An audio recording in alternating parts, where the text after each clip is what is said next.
আসসালামু আলাইকুম রহমতুল্লাহ। আশা করছি প্রত্যেকেই ভালো এবং সুস্থ আছেন। আপনারা সকলেই জানেন যে প্রত্যেক বছর পরীক্ষার আগে আমি নিজের হাতে এই প্রশ্নগুলো টাইপ করে আপনাদেরকে ফ্রিতে সরবরাহ করে থাকি। তো আপনারা এই প্রশ্নের পিডিএফ ফাইলগুলো ডাউনলোড করে নেন। এই বছর আমি প্রচণ্ড ব্যস্ত থাকার কারণে এই প্রশ্নগুলো অন্যদের দ্বারা টাইপ করানোর প্রয়োজন হয়েছে।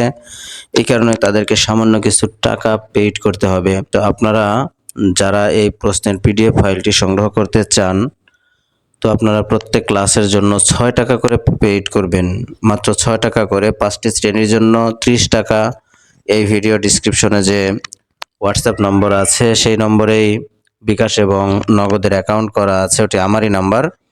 তো সেই নাম্বারে আপনারা ৩০ টাকা পেইড করে নক দিলেই প্রশ্নগুলো আপনাদেরকে পিডিএফ আকারে পাঠিয়ে দেওয়া হবে।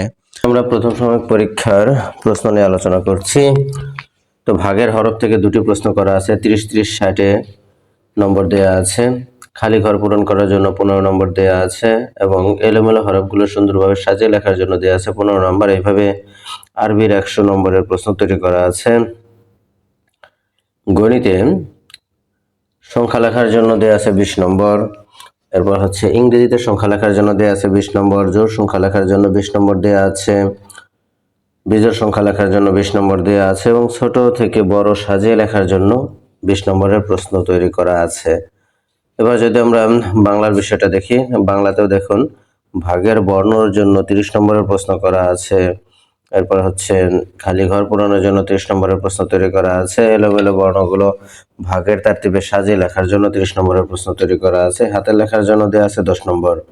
ইংরেজির ক্ষেত্রে একই রকম ভাবে ভাগের লেটারের জন্য 30 নম্বরের প্রশ্ন তৈরি করা আছে এবং 30, 30, 60 নম্বরের প্রশ্ন তৈরি করা আছে। এরপর ফিল ইন দ্য ব্ল্যাঙ্কস এর জন্য দেয়া আছে 15 নম্বর। রিঅ্যারেঞ্জ দ্য জাম্বল লেটার্স এর জন্য দেয়া আছে 15 নম্বর এবং হ্যান্ড রাইটিং এর জন্য 10 নম্বরের প্রশ্ন তৈরি করা আছে। এবার যদি আমরা আমাদের মৌখিক প্রশ্নগুলো দেখি, তো দেখুন এখানে কালিমা এবং মাসআলার জন্য 100 নম্বরের প্রশ্ন তৈরি করা হয়। সেখানে কালিমাতুশ শাহাদার জন্য 20 নম্বরের প্রশ্ন দেয়া আছে। কালিমায়ে তয়্যিবার জন্য দেয়া আছে হচ্ছে 20 নম্বর। অজুতে কয় ফরজ বলো সেটার জন্য দেয়া আছে 15 নম্বর এবং অজু করার তরিকা থেকে সমস্ত মুখ ধোয়া পর্যন্ত অর্থাৎ মাসআলা থেকে 15 নম্বরের প্রশ্ন তৈরি করা আছে। আর এক কথায়ের জন্য 20 নম্বরের প্রশ্ন তৈরি করা আছে। বিশুদ্ধ উচ্চারণ ও বলিষ্ঠ কণ্ঠের জন্য 10 নম্বর দেয়া আছে। এইভাবে আমরা